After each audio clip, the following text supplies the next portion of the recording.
Sí, buenos días, arquitecto Martínez. Habla Ángeles Ojeda. Le marco para agendar una entrevista sobre la vacante de superintendente de obra. No, arquitecto, es una llamada para agendarle una entrevista. No, no va a firmar contrato, es que aún no lo hemos entrevistado. Primero tenemos que entrevistarlo. Sí, yo sé, pero todavía no le hemos dado el empleo. No. Primero lo vamos a entrevistar y luego vemos si pasa el proceso para poder ser seleccionado. No, arquitecto, solo es una llamada para agendar la entrevista. No. Tú.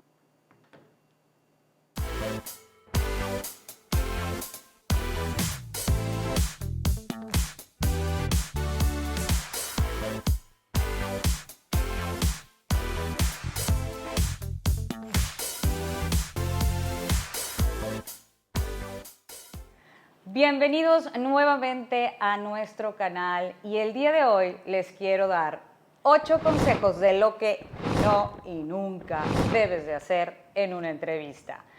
Es importante que no confundamos una entrevista con una cita romántica y mucho menos con un café con un amigo.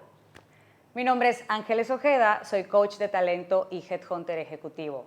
Y el día de hoy quiero empezar con el primer punto, el más importante, que llegues a la entrevista. Por lo tanto, no canceles la entrevista. Si es una posición que realmente te interesa y es importante también para tu carrera profesional, no la canceles. Déjala ir, preséntate y esto me hace llegar a mi segundo punto, que es no llegues tarde. La primera impresión jamás se olvida. Esto es algo que siempre hemos sabido en nuestra vida personal y profesional. El hecho de llegar tarde nos habla muchas veces de una persona que no está bien organizada, ¿sí? que no administra bien su tiempo. Sabemos que a veces hay cosas que nos pueden ocasionar o factores que no dependen mucho de nosotros. Por ejemplo, el hecho de que se nos haya ponchado una llanta y no hayamos podido llegar o que la lluvia haya retrasado el transporte público. Sin embargo, es bien importante que te protejas y prevengas este tipo de situaciones. Entonces, sal con tiempo anticipado para que no llegues tarde. Por supuesto, lo contrario es llegar demasiado temprano. Entonces, si fuiste muy previsor y llegaste demasiado temprano, date una vueltecita por allá y preséntate a tiempo para que llegues a la hora puntual. Nuestro tercer consejo: es importante que no transmitamos toda la desesperación que en ese momento podemos estar sintiendo por ser contratados. Respecto a este punto, amigos, yo les quiero decir que justamente el hecho de trabajar en elevar tu nivel de empleabilidad es para evitar que lleguemos a puntos y momentos de desesperación. De ahí radica toda la importancia de lo que hemos estado haciendo para que tú seas empleable en toda tu carrera, no únicamente cuando estés desempleado.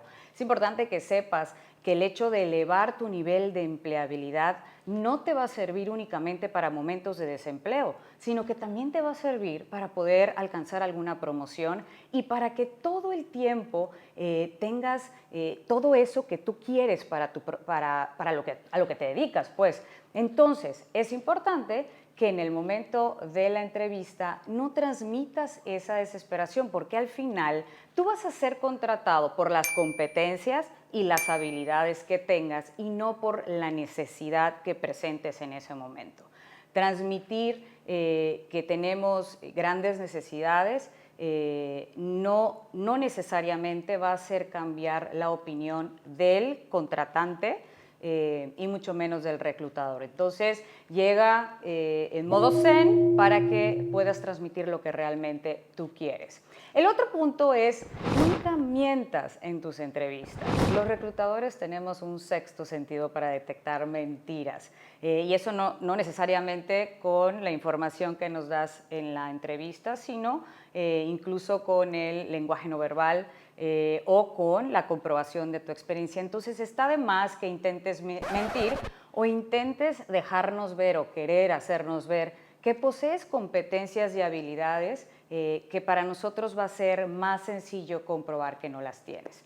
Si eres una persona líder y consideras el liderazgo como una fortaleza que tú tienes, es importante que lo digas, pero si no consideras que es una fortaleza que te representa en su mayoría, puedes omitir y evitar así mentir en tu entrevista. Otro punto bien importante y el quinto consejo de lo que no debes de hacer en una entrevista es querer demostrar que lo sabes todo. Ninguno de nosotros lo sabe todo, nadie lo sabe todo. En mi experiencia me ha tocado estar con gente que incluso por querer demostrar que lo sabe todo, abre una discusión que era totalmente innecesaria. Entonces, no nos desesperemos por querer decirle al reclutador cada vez que te pregunta sobre algo que sí lo sabes hacer, bueno, y lo peor, si no lo sabes hacer y la forma en la que quieres tapar que no lo quieres hacer es diciendo que aprendes rápido, esa no es la mejor opción. Entonces, mejor decir que es algo que desconoces o que has estado en contacto en poco tiempo con dicha habilidad o con dicha técnica, ¿no? Es importante ser muy claros en lo que realmente sabemos hacer y en lo que no. El sexto consejo, hablar demasiado con tecnicismos. Es bien importante que antes que vayamos a la entrevista sepamos quién nos va a entrevistar. A veces nos entrevista un reclutador que tiene conocimientos de reclutamiento, de psicología, administrativos, generales, pero si te están entrevistando, por ejemplo, para una vacante de programación o tecnología en la información y tú hablas con demasiado tecnicismo, evidentemente el reclutador te va a entender la mitad y posiblemente corte la entrevista o pierda el interés. Hablemos realmente de lo que somos, de lo que sabemos hacer, sin evitar caer en tecnicismos que a veces no son tan necesarios en una primera entrevista. Y así después pasamos a una segunda con alguien que se dedica ya a la programación o a las tecnologías de la información. Entonces sí, siéntete en casa y habla con los tecnicismos que consideres necesario. El séptimo consejo, hablar mal de nuestra antigua empresa o de nuestro anterior trabajo es algo de lo que no y nunca debes hacer. Siempre debemos hablar de una manera muy agradecida y sabiendo que en un momento aprendimos lo que sabemos ahora gracias a nuestro empleo anterior y lo más importante, nos dio sustento económico durante el tiempo que pertenecimos a esta empresa.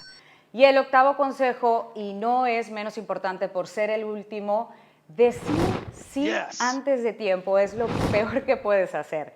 Tienes que saber de qué se trata la posición, tienes que entender realmente cuáles son las funciones y las habilidades que están solicitando para esa posición.